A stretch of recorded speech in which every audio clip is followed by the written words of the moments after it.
Hey there, greetings everyone, and welcome back to another episode of Plan B Success.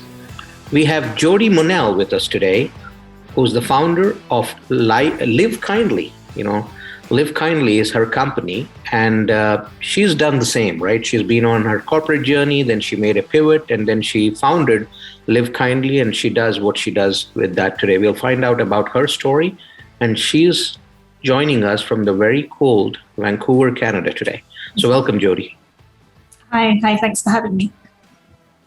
Our pleasure. So can you tell us a little bit about yourself in your own words? Yeah, I always kind of never know where to start with that question, but yeah, I'm founder, CEO of LiveKindly, have been for the last coming up to 5 years now. And I'm originally from the UK, living in Canada right now. Did a fair bit of traveling, but also spent, the last 10 years of my career in marketing, publishing, and social media.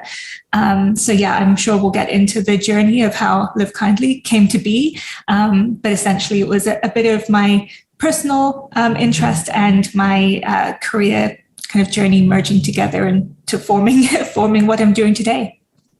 So what were you doing before LiveKindly? Yeah, so I worked in a number of different places, from startups to larger, more corporate companies. But as I mentioned, I kind of had a strong background when it came to publishing, advertising. I worked for Immediate Media, which is a kind of agency for BBC. So that was when I was back living in England, coming up to maybe 10 years ago now. But more recently, I worked at Hootsuite. I've also worked in small kind of publications, mostly in the UK as well. And just before I started LiveKindly, I was working for a boutique VC, which is quite out of the scope of what I'd previously done, but it was a marketing role, so something I was very comfortable in. That's pretty inspiring as well as astonishing, right? So you've been on the core corporate side, you've been with the VC, and then from there you founded LiveKindly, which is more or less about sustainable living and conscious living. So that's a major shift. How did that happen? Yeah, it was, a number of factors came into play. I think from, my personal journey into more sustainable living as I was traveling, and I really wanted to kind of start living more sustainably because I started to appreciate, more of the nature and the environment that I was seeing as I was traveling, and, becoming more aware about climate change and things like that as well. So yeah, on top of that, I was working in the VC at the time, and I've always been someone that is, I think I've just had the attitude of someone who, whether or not I was being an entrepreneur at the time, I kind of acted as if I was my own boss, which, is not the best thing to do when you're working for a company. But I always had that entrepreneur spirit. I always kind of, had that energy to create something and to build something and to kind of make my own decisions. And so, yeah, when I was working in the VC, I got very inspired seeing a lot of the companies that were getting invested in and seeing how these entrepreneurs were able to do that and spend all of their time working on their core passions and having the freedom to build that. So, yeah, that was really kind of the thing that kicked me into doing this. I was inspired by that. And I kind of saw a bit of I hate to say gap in the market because it doesn't feel like a market to me, sustainable living. But it was a gap in the space, which I thought, could very much be filled by what I've created with LiveKindly.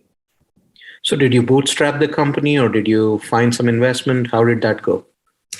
Yeah, so I was working for the VC at the time, and we saw really amazing growth, actually, very early on. And so this was 5 years ago. So much easier to grow organically on social media at that point. But we saw, a lot of viral videos and content. And I was kind of doing this almost by myself with the support of a few friends and other people who were kind of activists in the plant-based or sustainable living movement. And because that happened, my boss at the time was kind of aware of what I was working on as this side hustle and decided to invest. So he gave us our first 100K, which sounds super small thinking back to it now, but it allowed me to stop my full-time job and work on LiveKindly full-time and then start hiring a team. So it felt like bootstrapping because that 100K, from what I've learned, does not go very far. We were soon to start raising more money in the future, but that's kind of how it all began. Awesome. So can you tell us what LiveKindly is all about?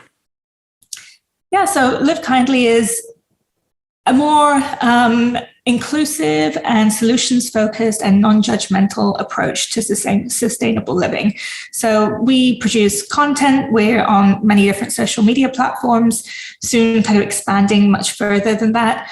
But we're really about encouraging people to make more conscious and more sustainable lifestyle choices, empowering them to do so, celebrating all of the positive change that's happening. We also recognize, a lot of the bad news, but we're really, positioned in a place where we don't like to fearmonger. We're talking about, what are the solutions to this? How can we become more educated? How can we make better decisions? And so LiveKindly is really kind of based on that community mentality where, these kind of choices, these individual choices add up and they create impact. And so that's really what we're working towards, is building that community and making decisions kind of based on more compassionate, mindful choices. And what's the business model? How do you make money? Yeah, so we are pretty typical for a media company. We take on advertising clients.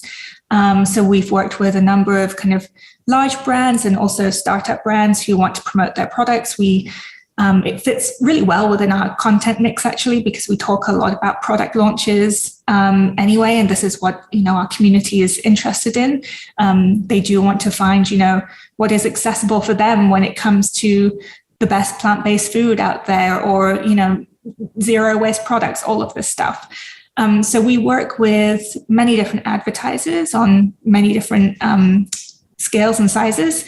And we have a bit more of a complex business model going forward. So our strategy for growth is really diversifying the revenue stream. Not something I can go into too much detail now, but something that I'm super excited about, and we'll probably be making some announcements early this year. So you have about 70 plus million monthly visitors on the site, right? So what was that journey like, going from scratch to building the kind of momentum that you have today? Yeah, so that's collective users across all of our social media, and it can range. We've, I think, topped over 100 million on a few occasions, but it definitely fluctuates depending on, how many campaigns we're running and seasonality.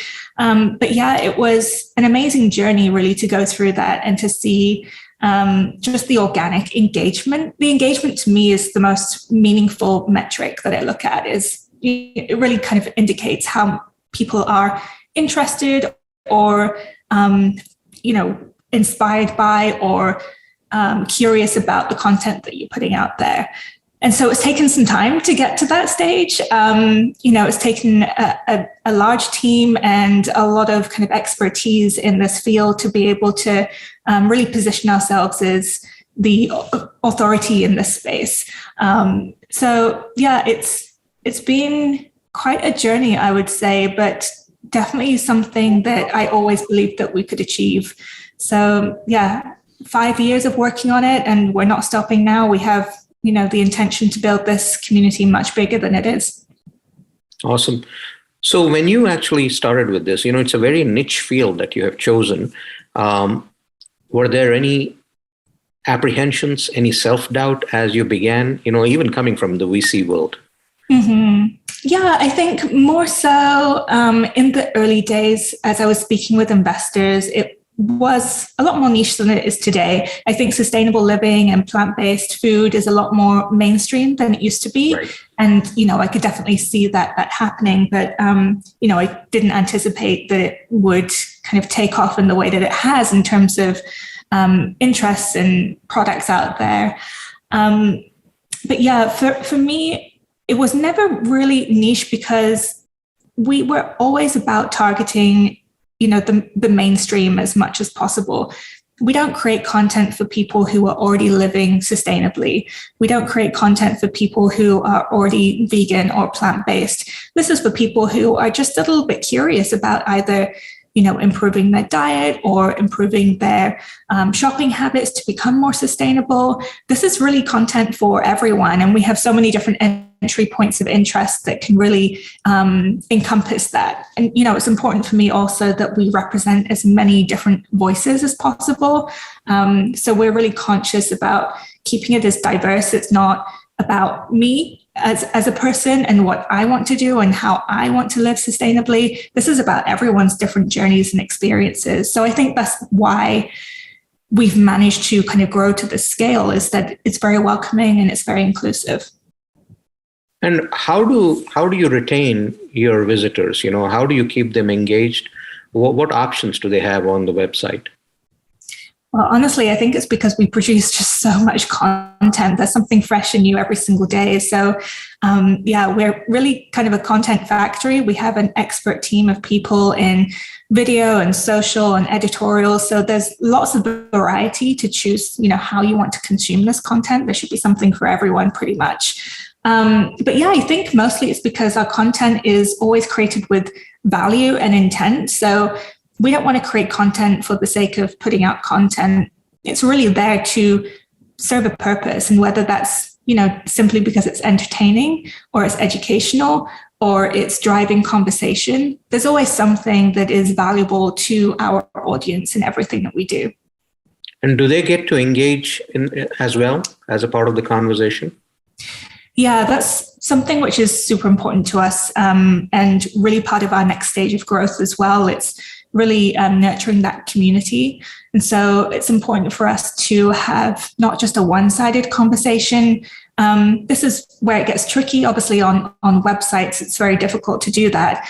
But we find that the engagement and the community that we have developed on social media is something quite unique when it comes to engagement. We have a lot of people learning from each other in the comments section, talking to each other. And then, obviously we're kind of nurturing our community by having that conversation back with them in return. So something super important for us. And like I said, it's one of the pivotal pieces in our next stage of growth as well. It's really community at the core of everything that we do. Do you see yourself kind of working with companies that are out there innovating in the sustainable living space, kind of becoming a marketplace, for instance, at all? Yes, there's definitely a need for that. It's something that we have been exploring in a number of ways, and we are looking into ways to do that that's meaningful and again, going to serve something that is of quality to our audience. And so there's a lot of sustainable products and plant-based products out there. There's not really one place to find them. And the e-commerce aspect is, I think, one, quite difficult to get into and to do successfully, at least. When you are comparing to the likes of Amazon, for example, it's just no comparison. So it really needs to be a space where we're offering something unique and valuable, but also being able to vet something and making sure that it's high quality and that we're proud to be representing those products. So something that we're definitely exploring behind the scenes right now. One of the things that you mentioned was, several years ago, this was very, very niche. Sustainable living was not on top of anyone's mind, right? Especially with what's happening with the climate and the climate change and all those discussions, it slowly but surely has become mainstream. Now we talk about biodegradable consumables, or we talk about plant-based meat, those kinds of things that people are actually embracing. People are willing to experiment and bring them mainstream. What do you see as the trend for this really becoming mainstream, really becoming something that we don't have to think about, when we are out there trying to live more consciously? Yeah, so I always think about it as very much supply and demand, and we're having the consumer demand happen right now. But the responsibility is really on the corporations, and they can be a little bit slow to catch up on things like this. So, we do need to be patient. We need to keep demanding these products, but it will take time. And so we're definitely not living in a world that is kind of conscious or sustainable right now. And it's very difficult for especially the large corporations to completely revamp their products or to change, their entire business model because of this. So it will take time. And, I would say that plant-based and sustainable living it's still very early days for this. So while we're seeing a lot of noise and excitement and there's a bit of novelty in this space, I think that we will see a lot more innovation happening in the next 10 years, particularly when it comes to the food space, when we're looking at, lab-grown meat, things like that. There are lots of things, that are going to be available, which we're just not even seeing now. So lots of room for improvement, lots of innovation that will be happening. But yeah, I think responsibility at the end of the day is really on the corporations. Do you see yourself more as a B2C kind of a company at this point, or are you also engaging with employers in terms of reaching into their employee bases in order to spread the word or provide them, other strategies in order to highlight a more caring employer? Yeah, I think, I would describe our business model definitely B2C. As I mentioned, community is really at the core of everything that we're doing. But I see room for that. And whether that's under LiveKindly or maybe a kind of wider network that we would be working within, I think that this is something that I see very much a big need for. There's not really any kind of guidance out there for a lot of entrepreneurs or business owners. And I've had many people, many entrepreneurs who are launching startups reaching out to me for advice specifically on things like that. So yeah, not something that we're doing right now, but definitely something I can see, maybe not for LiveKindly, maybe so, but in the future, this thing needs to happen, I think. Absolutely. So in terms of your operations, how do you operate? Are you guys a remote team, or are you working out of a certain place, a certain city? Yeah, we're totally remote. So pre-pandemic even, we built our culture, our entire team on Slack. And so something that we're very used to. And, I'm kind of grateful for that because it hasn't been such a difficult hit for the team to convert to working from home when they were already doing that. Of course, the pandemic has been difficult for many other reasons, but yeah, completely online at the moment and no plans to open an office or anything. Definitely doesn't make sense right now. But there will be room for, I guess, more creative spaces to enable more cost-effective and time-effective content creation. So perhaps building a studio or various different ways in which we can do that, which we're exploring right now. Most of our team is based in LA, but we are kind of spread across the globe. So we're working across a number of different time zones as well. As far as your community is concerned, where's the major presence from? Is it the US, or do you see other pockets as well? Yeah, North America is definitely the largest. And from that, definitely the US. But we do have quite a large European presence too. More so in, English-speaking countries, but Germany is pretty high up, the UK as well.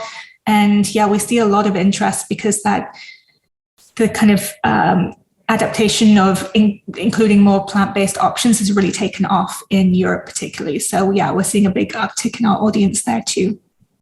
And how has the pandemic treated you? Has there been more interest in what you have to offer? Absolutely. Yeah. I think one of the very few silver linings from the pandemic is that people have become a bit more socially conscious and aware, at least from what we're seeing in terms of our audience and the engagement. People have had a lot of time to think and, reprioritize certain things. We've seen this also, even just speaking as a whole, more generally with the Great Resignation. A lot of people want to make sure that they're spending their time doing things that they they believe in, they care about, that they're passionate about. And I think we're seeing that reflected in how people even spend their time on social media and how they consume products as well. There's still a lot of negative connotation or negative narrative around environmentalism, right? So how do you tackle that, or how do you see that changing? Yeah, there is, I think, there for a number of reasons as well. One, it can get political, which is unfortunate. And two, I think there's a lot of fear mongering out there when it comes to how we talk about it in social media, and people are sick of feeling helpless and powerless when it comes to this. And it's just, one piece of bad news after another. And so it can, really give a lot of people fatigue. And, why should they care when we have a pandemic going on, or, so many other problems in the world, right? So yeah, for a number of reasons, I think it can be a very difficult topic to approach sometimes. And that's why we've kind of been creative with those challenges and make sure that we approach it with, I guess a really mindful way of inspiring conversation, as opposed to coming out there with all of the answers. When we're talking about controversial topics, we want to pose that question to our community and to our audience and have that discussion. I think discussion can, lead to a lot of progress, a lot of learning for a lot of people. And we're lucky we don't get, a ton of hate comments or negative comments on our socials. So we've really kind of fostered this great community that is just open to learning. And yeah, wanting to find a solution. This is what we're all about. So in terms of, somebody new, a new customer finding your website and getting on there, what would you recommend in terms of the journey that they take on your website to understand it better?